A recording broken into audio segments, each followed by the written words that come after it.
Hey there, money mavens and recession warriors. It's your boy, the boss of economics, coming at you with another no-holds-barred takedown of the clowns running the economic circus. Today, we're diving into the Bank of England's latest masterclass in delusion, how Governor Andrew Bailey and his merry band of rate-setters are driving the UK economy straight into the ditch, all while clutching their beloved business surveys like a toddler with a security blanket. Spoiler alert, the government's mismanagement is once again the star of this economic horror show, and we've got the receipts, hard data, fresh stats, and a boatload of sarcasm to prove it. Buckle up, folks, because this one's gonna sting. Let's set the stage, shall we? The UK economy is a hot mess, caught in a whirlwind of inflation, trade wars, and political uncertainty. And who's supposed to steer us through this storm? The Bank of England, BOE, led by the ever-optimistic Andrew Bailey, who apparently thinks economic policy is a game of pin the tail on the donkey. The BOE is currently wrestling with a dilemma: how much more can they cut interest rates without tanking the economy, especially with inflation ticking up and Donald Trump's trade tariffs throwing a wrench into global trade? Sounds like a job for hard data and clear thinking, right? Wrong. Instead, Bailey and his crew are leaning on flimsy business surveys, specifically S&P Global's Purchasing Managers Index, PMI, while ignoring official GDP figures that scream, hey, maybe things aren't as bad as you think. Now, if this sounds like déjà vu, it's because it is. Flashback to 2016, post-Brexit referendum, when the BOE panicked over weak PMI numbers, slashed rates, and pumped up stimulus, only to realize later that the economy wasn't actually collapsing. GDP growth in 2016. A solid 1.9%, basically business as usual, despite all the political drama. Fast forward to 2025, and Bailey's at it again, treating PMI surveys like the gospel truth while dismissing official data as volatile and unreliable. Folks, this isn't just bad economics, it's a masterclass in government mismanagement, and it's pushing the UK toward a self-inflicted recession. Let's break this down, layer by layer, and expose the economic clownery at play. First up, let's talk about this PMI obsession. For the uninitiated, the PMI is a survey of business managers who report on things like orders, production, and employment. It's supposed to be a forward-looking indicator of economic health. Sounds great, right? Except it's not. According to Robert Wood, chief UK economist at Pantheon Macroeconomics, the PMI is far too pessimistic about growth when uncertainty rises, because it's more about sentiment than actual economic activity. Translation: when the world gets scary, Brexit, Trump's tariffs, you name it, businesses freak out, and the PMI tanks, even if the real economy is chugging along just fine. Here's the kicker: official GDP data for Q1 2025 showed the UK economy growing by a robust 0.7%, the strongest performance in a year.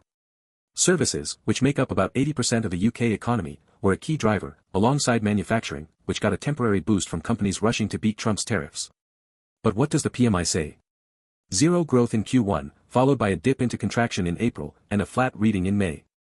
Bailey, in his infinite wisdom, told Parliament's Treasury Committee that this disjoint means the PMI is a better predictor of the future than GDP. Excuse me, sir, but since when did vibes trump data? Let's put some numbers on this. According to the Office for National Statistics, ONS, the UK economy has shown resilience despite global headwinds, with unemployment holding steady at 4.2% in May 2025 and consumer spending up 2.3% year-on-year, driven by wage growth outpacing inflation, which hit 2.6% in April 2025, per the ONS. Meanwhile, the PMI's doom and gloom narrative conveniently ignores sectors like retail and government activity, which together account for a hefty chunk of economic output. As Chris Williamson, chief business economist at S&P Global Market Intelligence, admitted, the PMI covers only about 80% of private sector output. So, Bailey, why are you betting the farm on a metric that's missing a fifth of the picture? Now, to be fair, the BOE isn't entirely wrong to question official data. Government stats have had their share of scandals. Remember the labor market data fiasco of 2023, when the ONS had to revise unemployment figures after methodological errors? And there's ongoing debate about whether GDP data is properly adjusting for seasonal shifts, especially post-pandemic. But here's the thing, the ONS ran detailed tests in May 2025 and found little evidence of residual seasonality in the data. So, while the GDP figures might not be perfect, they're a heck of a lot more reliable than a survey that's basically a mood ring for business executives. Let's zoom out and look at the bigger picture. The UK government's mismanagement of economic data and policy has created a vicious cycle of distrust. Instead of investing in robust statistical infrastructure, say, by modernizing the ONS or improving real-time data collection, the government has left the BOE grasping at straws, relying on private sector surveys that are notoriously volatile. Just look at the evidence: the PMI tanked after Brexit, Liz Truss' disastrous 2022 mini-budget, and Labour's first budget in 2024, even though official GDP and unemployment data showed no major shifts in economic fundamentals. Research by Bloomberg Economics in June 2025 found that spikes in policy uncertainty, like Trump's tariffs or political chaos, don't always translate into big GDP hits.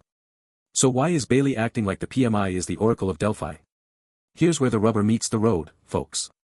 The real issue isn't PMI versus GDP, it's the government's abject failure to manage the economy effectively.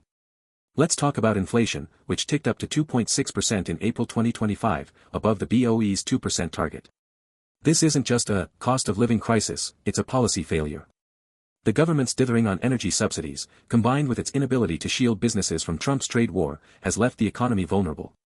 According to the Institute for Fiscal Studies, IFS, UK public investment as a share of GDP has fallen to 1.8% in 2024, down from 2.5% a decade ago, starving the economy of the infrastructure and innovation it needs to grow. And then there's the trade war.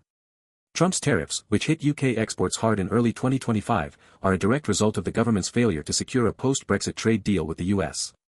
Data from the Department for International Trade shows UK exports to the US dropped by 12% in Q1 2025, costing businesses £3.2 billion. Instead of stepping in with targeted support, the government has left companies to fend for themselves, while Bailey fixates on PMI surveys that are basically a barometer of business panic. Here's the scariest part: by obsessing over pessimistic PMI data, the BOE risks creating a self-fulfilling prophecy. If Bailey keeps rates too high or cuts them too timidly, consumer and business confidence will tank, investment will dry up, and, bam, we're in a recession. According to Ruth Gregory, deputy chief economist at Capital Economics, the BOE's reliance on conflicting indicators could delay its understanding of the economy's true state, leading to policy missteps. Just look at the second half of 2023, when the PMI accurately predicted a mild recession driven by the cost of living crisis. But here's the difference: back then, the fundamentals, like household debt, which hit 135% of disposable income, per the ONS, were screaming recession. Today, the fundamentals are stronger, yet Bailey's acting like the sky is falling. Alright, folks, let's wrap this up with a dose of boss economics truth serum. The Bank of England, under Andrew Bailey, is a textbook case of government incompetence masquerading as caution. By clinging to flawed PMI surveys and ignoring hard GDP data, Bailey is steering the UK economy toward a cliff, all while the government sits on its hands, failing to tackle inflation, trade wars, or crumbling infrastructure. This isn't just bad policy, it's economic malpractice. And you, the hard-working taxpayers, are the ones who'll pay the price when the recession hits. So, grab your pitchforks, fire up the comments, and let's demand better from these clowns running the show. Until next time, this is the Boss of Economics, signing off. Stay sharp, stay angry, and stay rich.